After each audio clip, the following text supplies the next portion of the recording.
اس کی آخری رسومات بھی ادا کر دی جاتی ہیں، اس کے کل شریف کا ختم بھی دلا دیا جاتا ہے۔ عبدالوہاب تشویشناک حالت میں ان کو زندہ مل جاتا ہے، جس کو پچھلی لینڈ سلائیڈنگ کے دوران ڈیڈ ڈکلیئر کر دیا گیا تھا۔ اس کی نماز جنازہ بھی ادا کر دی گئی تھی۔ مردان میں عبدالوہاب نامی نوجوان کی نماز جنازہ ادا کر دی گئی، اس کی آخری رسومات ادا کر دی گئیں، اور پھر 17 دن کے بعد عبدالوہاب اپنی فیملی، اپنے والدین کے سامنے زندہ صحیح سلامت حالت میں سامنے آ جاتا ہے۔ یہ معاملہ ہے کیا، تمام تر تفصیلات آج کی اس ویڈیو میں آپ کے سامنے رکھوں گا۔ ناظرین، 31 مارچ کو مردان میں مائننگ کے دوران لینڈ سلائیڈنگ ہوتی ہے، اور ایسے میں مائننگ ورکرز ملازمین 12 ملازم لینڈ سلائیڈنگ میں دب جاتے ہیں، جس میں سے ریسکیو کی ٹیمز جب ریسکیو کرتی ہیں تو پہلے موقع پر 9 مزدوروں کو جو کہ ڈیڈ ڈکلیئر کیا جاتا ہے، ان کی ڈیڈ باڈیز کو ریسکیو کر لیا جاتا ہے، اور 2 ایسے مزدور ہوتے ہیں کہ جو بہت زیادہ تشویشناک حالت میں ہوتے ہیں، البتہ ان کو بھی ریسکیو کر لیا جاتا ہے اور میڈیکل ہیلپ کے لیے بھیج دیا جاتا ہے۔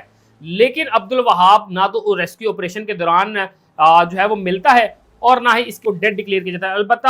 1 دن 2 دن 3 دن جو وقت گزرتا ہے، تو پھر اس کے بعد اس کی فیملی کو ریسکیو کے ورکرز یہ کہتے ہیں کہ شاید یہ لینڈ سلائیڈنگ میں بہت زیادہ نیچے دب چکا ہے، اس وجہ سے ہمارے پاس اتنی فیسلٹیز نہیں ہے کہ اس نوجوان کو یا تو ہم ریسکیو کریں یا اس کی ڈیڈ باڈی کو سرچ کریں، لہٰذا اسے ڈیڈ ڈکلیئر کر دیا جاتا ہے۔ مردان میں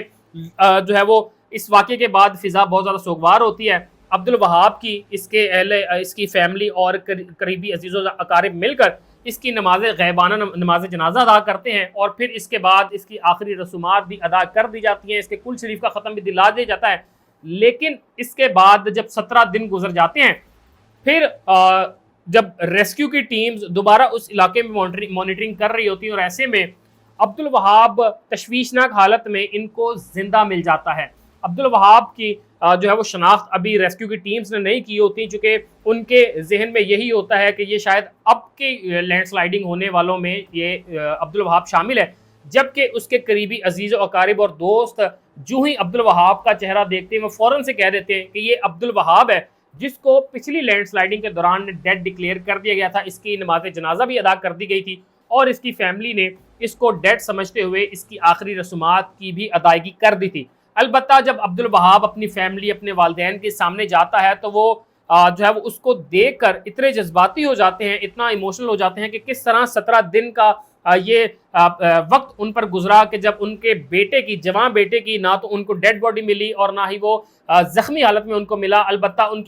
اس کی آخری رسومات یا اس کا نماز جنازہ بھی انہوں نے غائبانہ طور پر ادا کیا تھا۔ پھر 17 دن کے بعد عبدالوہاب کو جو زندہ دیکھتے ہیں تو اس کے دوست، اس کے عزیز و اقارب، اس کی فیملی میں خوشی کی لہر دوڑ جاتی ہے، اور عبدالوہاب کو پھر تشویشناک حالت، چونکہ زخمی بہت زیادہ ہوتے ہیں اور 17 دن انہوں نے جو ہے وہ اسی ملبے کے اندر دبی حالت میں گزارے ہوتے ہیں، تو ایسے میں ان کو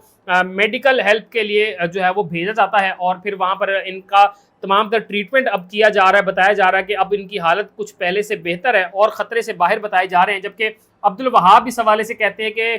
17 دن تک میں دبا رہا، میں نے کس طرح میں بچا ہوں یہ میرا خدا جانتا ہے، کیونکہ کہتے ہیں کہ جسے اللہ رکھے اسے کون چکھے۔ تو ایسے میں عبدالوہاب 17 دن کے بعد اپنی فیملی کے سامنے آ جاتا ہے، اور مردان کے لوگ اب بہت زیادہ خوش ہیں۔ لیکن جن فیملیز کے لوگ مزدور اپنے بچوں کا رزق حلال کمانے کے لیے اس دنیا سے جا چکے ہیں، ان کے لیے بھی مردان کے لوگ اور پاکستان کے لوگ دعا کرتے ہوئے دکھائی دیتے ہیں۔ اپنے میزبان کو اسی کے ساتھ اجازت دیجیے، اللہ نے کے بعد۔